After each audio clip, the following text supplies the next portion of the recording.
Welcome to Minnesota Music Mom. I'm Karen Davis. I'd like to play a song out of a book that I haven't used yet. It's called 10 Pieces for Organ, Gordon Young, arranged by Douglas E. Wagner, 2 staff, moderately easy by Lorenz Publishing. Now, for those of you that are not familiar with pedal, personally, I think 2 staff is easier when you're not used to playing pedal, because 3 staff can kind of be confusing until you get more used to it, because a 3rd staff is just going to have the pedal on it, but with an extra staff on there. Let's say that you're familiar with, reading piano music, and now you've got an extra staff on there. Sometimes it can be kind of confusing. So this is a nice book, any book that has like 2 staff. And also this particular song, I haven't looked at the other songs, they might be the same way. This particular song has sections where there is no pedal. So that's kind of nice too if you're getting used to pedal. Now, also I want to say that even in the sections where there is pedal, it's not mandatory that you play pedal, okay? It's just fine if you play only the hands, all right? So don't feel pressured like you have to play pedal if you're not familiar with it. This song actually works nice with chimes, I found. So I'll be playing with chimes. It's called Psalm 23. It's 3 pages long with 3 flats. After the song, I would like to give you some ideas about when you have a song to play where you have to flip the page. I had a couple viewers say that that's sometimes difficult for them, so I've got some ideas that might be helpful. All right, so this is Psalm 23.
Right, that was Psalm 23, 3 pages long with 3 flats. And I will give you an idea of what it looks like. This is the 2nd page. It is out of the book 10 Pieces for Organ by Lorenz Publishing. Gordon Young, arranged by Douglas E. Wagner, 2 staff, moderately easy. Okay, so the ideas, I actually used one idea for flipping the page. Unfortunately, I wasn't as smooth as I wanted to be, but what I did is this last chord here, what I did is I took the tenor note with my right hand. Now, I could have played the bass note with the pedal, but it says no pedal in that section, so I decided not to. But otherwise, that's one thing I do also is I take the bass note. I could have taken the bass note with the pedal, But then when I flip pages, I flip with my left hand. So then sometimes I pick up some of my left hand notes with my right hand to make the chord more full. Otherwise, sometimes it would be too shallow if I omit too many notes there before the page turn. Now, if you turn the page with your right hand, then try to pick up some of the right hand notes with your left hand while you turn the page. So that is one idea. The other idea is what I said as far as omitting some notes. I omitted the bass note. Did you know? Probably not. So, if you omit a note here or there, nobody's going to realize it. Now, if you omit too many, yeah, then they'll probably think something's kind of weird, because then it's probably not going to be as full. It's going to be kind of shallow, and they're going to know something's not quite right. But you can omit notes anywhere in the song. If I have trouble with one particular chord, let's say, I might omit some notes. So that's one thing. If you omit a note here or there, they're not going to notice. You just don't want to omit too many notes in the same spot. All right, another idea would be now, what I could have done, and what I have done in some songs, actually what I did is with "And the Glory of the Lord," which is I think the last video I did for MNMusicMom, is I was practicing the last row in that particular song, but the first note on the next page was like the end of the sentence. It was like a thought, and if I only practiced the last row, it was like it was unfinished, and I wanted to know what the next chord was. So what I did is I looked at the first chord on that page, and I penciled it in to as the last chord on this page before the flip. Now that helped me with two things. That helped me practice the last row that I was having difficulty with on that other song, and it was the whole thought then. The other thing it helped me with is my mind was getting used to what that first chord on the next page after the flip was going to look like. So it prepared my hands for what I was going to have to play as soon as I flipped the page. Sometimes it's helpful, like with choir music arrangements. Sometimes I need a little more than one chord. So then what I will do is on the page turn, I'll maybe make a copy of the whole first measure, and then I'll cut that out, just that little snippet, and I will tape it to the last part of the page before the flip. Now, what you can do, sometimes what I've done in that instance, is I've used that little taped portion to play that section, and then flipped, and I X'd out the first measure on the next page after the flip, because I already played it. I don't have to play it here, and I didn't want to confuse myself. So sometimes it depends on, where it's less hassle to flip the page. Where does it sound best to flip the page so that people don't know that you're flipping a page? Okay, the other thing is about dog ears. I dog ear the page when I am going to turn it. It's just easier to grab a hold of that bent corner. But I want to give you a warning. One thing you don't want to do is dog ear, and then the page is bent so far that it's covering up your music. That's one thing. The other thing is, if you have more than one page to turn and you dog ear more than one page, sometimes they get stuck together. So before you start playing, make sure that you look at each page and make sure they are separated. Because if they're stuck together and you don't realize it, you're going to be flipping 2 pages at a time. And then you're going to have to hassle and try to fumble to flip the other page back that you didn't want to flip yet. Okay, the other thing I do with dog ears is I might dog ear it at different points. Maybe on the first page, I dog ear it more, and then on the second one less, or vice versa, or I crease them in different places. That kind of helps sometimes when you have more pages to flip. Okay, the other obvious thing is make a copy of the next page. Okay, and I have done that. But for MNMusicMom, I don't make copies because I want you to see where the page turn is. If you're interested in buying this book, I want you to know on Psalm 23 where that page turn is. Okay, so that's why for Minnesota Music Mom, I don't make any copies of the music. However, if I'm going to play this song for church, then, you know, there's a good chance maybe I'll make a copy of the third page, and then I don't have to hassle with flipping the page. Okay, then let's see, I practice flipping the page. Okay, so if I might practice the 3 measures on this page, or 2, or sometimes I just practice the last measure. So practice the last measure, flip the page, and then play the first measure on the next. Okay, flip it back. Play that measure, flip it, play that measure, flip it back. Play that measure, flip it, play that measure. And I do that a few times so that I'm used to, I can get that flip fast, so that my brain is getting familiar with what that chord is on the next page. All right. Then what are some of the other ideas? Okay, I did that. Skip some notes. I did that. I did that.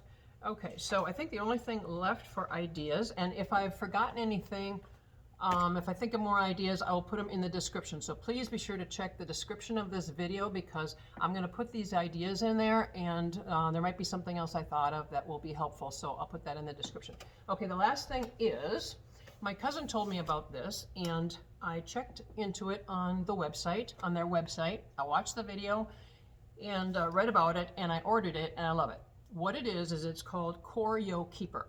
Okay, so it's choreokeeper.com, and I'll put that in the description also. It's CHOREOKEEPER.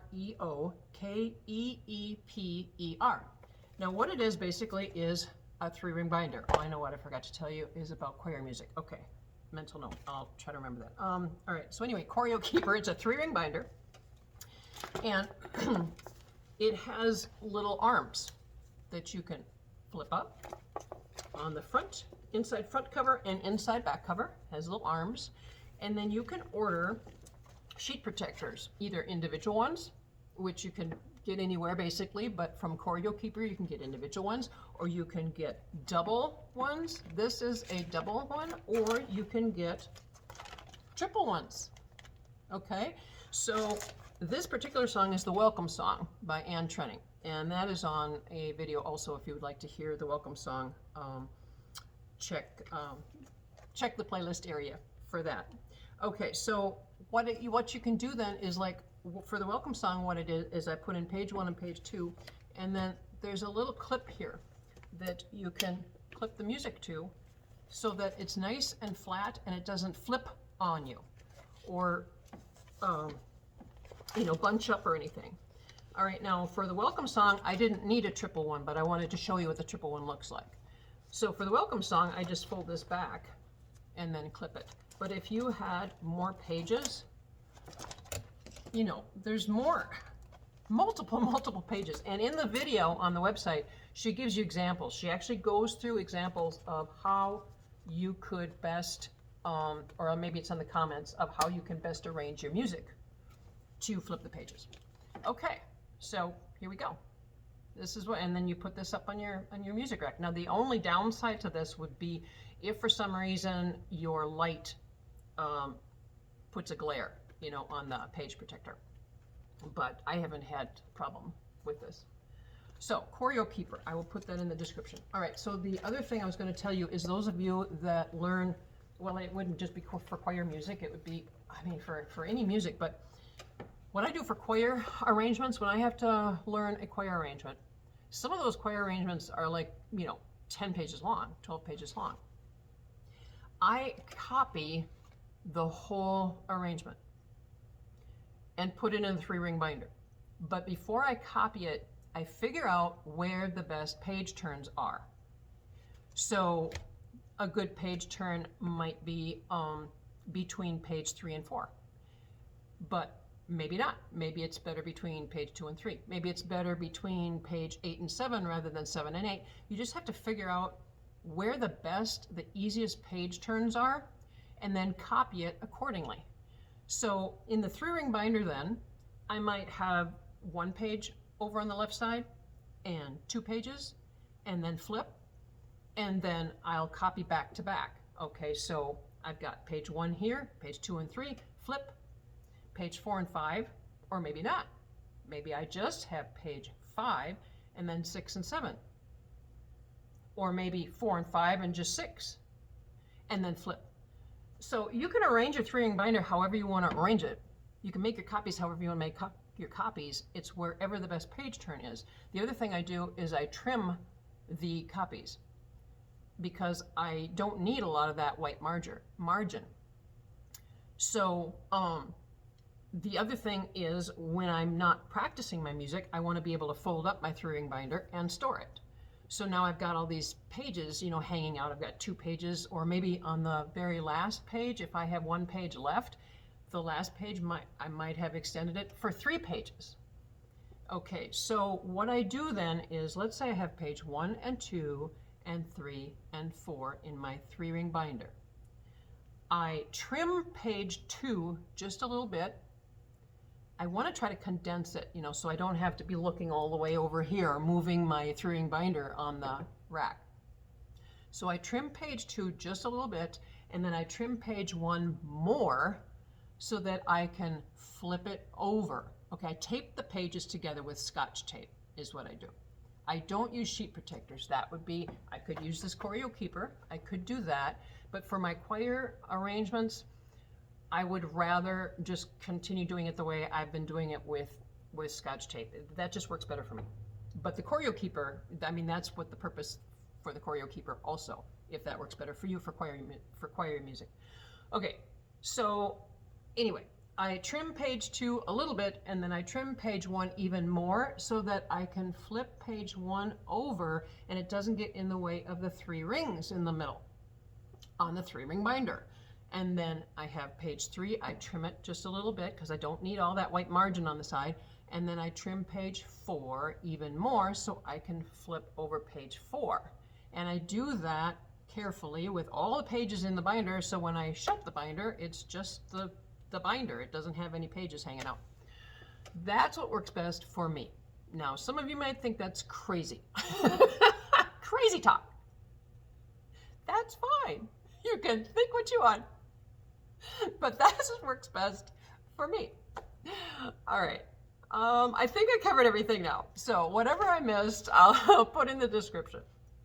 Okay, so today's song was Psalm 23, 3 pages long, 3 flats. I felt that it worked rather well with chimes. It doesn't say anything about chimes, but I just thought it might work good with chimes. And it is out of the book 10 Pieces for Organ, Gordon Young, arranged by Douglas E. Wagner. All right, so if you enjoyed the video, if you enjoyed the song, if you enjoyed the tips, feel free to click like.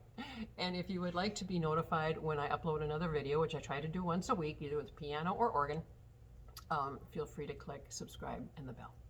Thanks for stopping by. Catch you later.